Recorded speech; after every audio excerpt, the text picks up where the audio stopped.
já tiveram aquário tiveram alguns problemas durante esse percurso. Bom, o nosso projeto começou primeiro com uma pesquisa no Google Forms que foi enviada em grupos de aquarismo. E cerca de 40% das pessoas que responderam a essa pesquisa nunca tiveram aquário. Isso leva a pensar o que está impedindo essas pessoas de entrar de cabeça nesse mundo. Então aqui a gente consegue observar três principais pontos, que é 48% considera a falta de conhecimento como um impedimento importante, 40% considera a dificuldade de manutenção e 36% considera o custo. Então aqui temos os três principais pilares do nosso projeto. O primeiro deles, simplicidade. O segundo, ele tem que facilitar a manutenção. E o terceiro, ele tem que ter um bom custo-benefício. Bom, vindo agora para as pessoas que têm ou já tiveram um aquário, a gente consegue observar esses mesmos três pilares. Então, metade das pessoas declarou ter conhecimento de nível iniciante. Então, aqui, o pilar de simplicidade, 70% costuma cuidar do aquário semanalmente e 75% afirma que já perdeu peixe pela deficiência na manutenção. Então, aqui, o pilar de facilitar a manutenção dos aquários e 67% considera o custo das ferramentas como um problema para eles. Então, aqui, o nosso pilar é custo-benefício. Bom, agora a Ana vai falar um pouco sobre o que já foi desenvolvido no nosso projeto. Então, primeiramente, a gente fez um protótipo não funcional, né, para testar, assim, fazer uma pesquisa com 18 universitários, né, para ver o que eles achavam da nossa interface. E a maioria deram um feedback positivo, e eles também deram bastante sugestões para a gente. Então, a ideia do aplicativo, para o controle do dispositivo, é ter uma tela de login, e depois as notificações mais importantes e várias opções, entre elas, aquários que vão ser diferenciados. Ali, nós temos a opção de ver parâmetros ou de configurar. Ali na esquerda, nós podemos ver os parâmetros de temperatura, qualidade da água e por aí vai. E para configurar o aquário, basta que o usuário clique no peixe que está no aquário e ele não precisa saber parâmetros nem nada. O aplicativo configura automaticamente esses parâmetros. E a gente desenvolveu um protótipo funcional para integrar o dispositivo e o aplicativo, né? E aqui nesse vídeo, basicamente, a gente vai...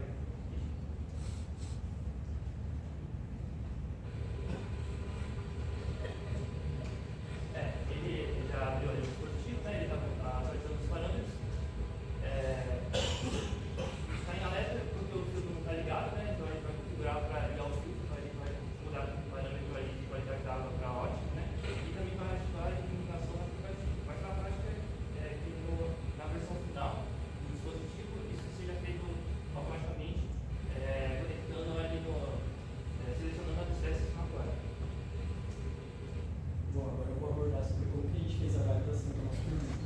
Primeiramente, a gente fez uma pesquisa por meio de um formulário que foi disponibilizado para as pessoas da nossa faculdade e também enviado para grupos de redes sociais de aquarismo.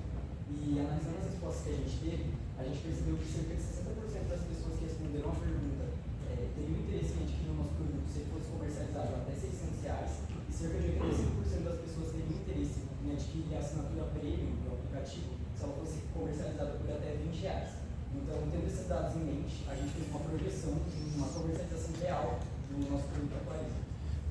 E, bem, considerando que a gente teve 80 respostas no nosso formulário de pesquisa, a gente considerou que no primeiro mês de comercialização a gente conseguia fazer a venda de cerca de 30 dispositivos pelo valor de R$600 e conseguir 25 assinaturas premium pelo valor de R$20. E colocando alguns outros fatores dentro da nossa receita, como parcerias com outras lojas de aquário que poderiam divulgar os seus produtos dentro do nosso aplicativo, e também considerando outros custos, como os custos dos materiais para fazer o dispositivo, custos de marketing, infraestrutura de rede e também salários, onde a gente considerou 5 funcionários, a gente obteve no primeiro mês, na verdade, um prejuízo de R$15.500.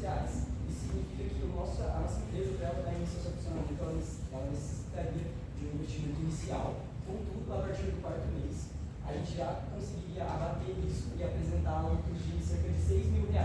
Para daí, analisando no panorama anual, a gente no 12º mês já está batendo um lucro de cerca de R$90.000. Isso é sendo representado por aproximadamente 44% das nossas receitas. E algo que é importante ser destacado aqui é que a maior parte dos nossos custos foi direcionado para salário. Mas se, por exemplo, caso nós mesmos fôssemos sócios e tocássemos um negócio, esse custo não precisaria necessariamente entrar dentro disso, aumentando bastante o nosso lucro. Bem, essa foi a nossa apresentação. Muito obrigado.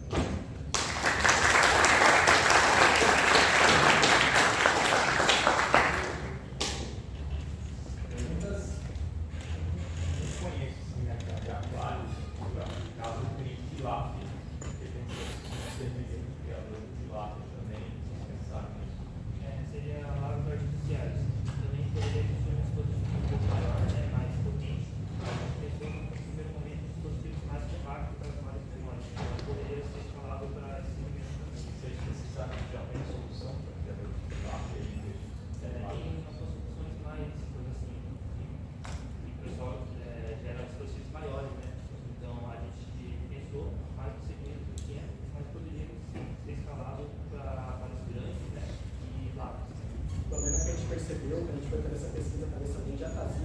cada maioria dos produtos que tem vai demandar um grande conhecimento do usuário, porque toda a configuração é feita por parte do usuário. E a nossa proposta vai ser bem simples nesse sentido. Basta ele selecionar, por exemplo, você vai selecionar, basta ele selecionar no dispositivo e tem que ir lá para uma quadra e já configurar para todos os parâmetros. Acho que seria interessante estudar esse mercado, por exemplo, tem muito pequeno produtor de lado que não teria conhecimento de comprar um equipamento grande, mas talvez uma coisa simples dessa fosse viável. Eu compraria.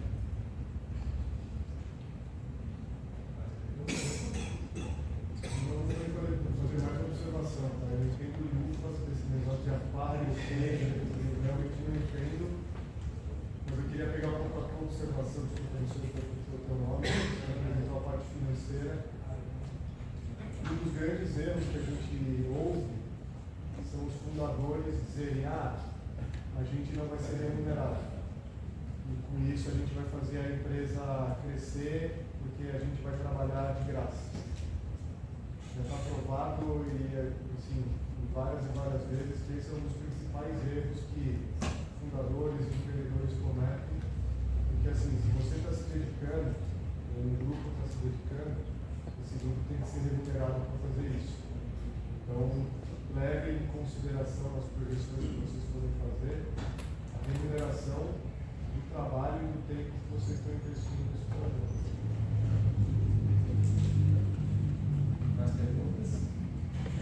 Eu quero me livrar da qualidade de casa, isso não dá para vender não, né? Mas o que eu acho, eu não me fiquei convencido, o Charles do Teatro, talvez esse nome que tenha. Provável. Infelizmente, mas ele está tartaruga, né? Que a manutenção é chata pra caramba. A porcaria do filtro quebra o tempo todo, tem que tal. E eu não sei o quanto é mais, quanto menos trabalho eu teria com esse equipamento. Não sei se eu entendi isso. Tá? Se você me virar equipamento que eu paro de ter trabalho, aí pode ser. Mas mais equipamento para quebrar, eu não quero.